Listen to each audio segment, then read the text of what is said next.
Hello friend, नमस्ते, प्रणाम। स्वागत करते हैं आप सभी का अपने यूट्यूब चैनल पर। तो फ्रेंड, आप सभी के बीच एक बहुत प्यारा फगुआ गीत सुनाने चल रही हूँ। सुनना, जैसा भी लगे कमेंट में ज़रूर बताइए। अरे उड़ के जहाजिया से आवा मोरे राजा, हम बानी घर में अकेली।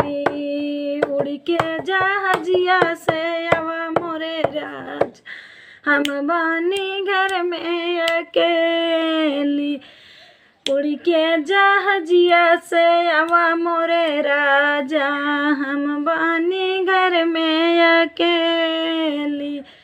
हम बानी घर में अकेली, हम बानी घर में अकेली। उड़ के जहाजिया से आवा मोरे राजा, हम बानी घर में अकेली। उड़ के जहाजिया से आवा मोरे राजा, हम बानी घर में अकेली। पापा होली खेले मम्मी जी के संग में, पापा होली खेले मम्मी जी के संग में। हम बैठी मन मारी, अरे हम बैठे मन मारी। उड़ के जहाजिया से आवा मोरे राजा, हम बानी घर में अकेली। उड़ के जहाजिया से आवा मोरे राजा, हम बानी घर में अकेली। चाचा होली खेले चाची जी के संग में, चाचा होली खेले चाची जी के संग में। हम बैठी मन मारी, अरे हम बैठी मन मारी।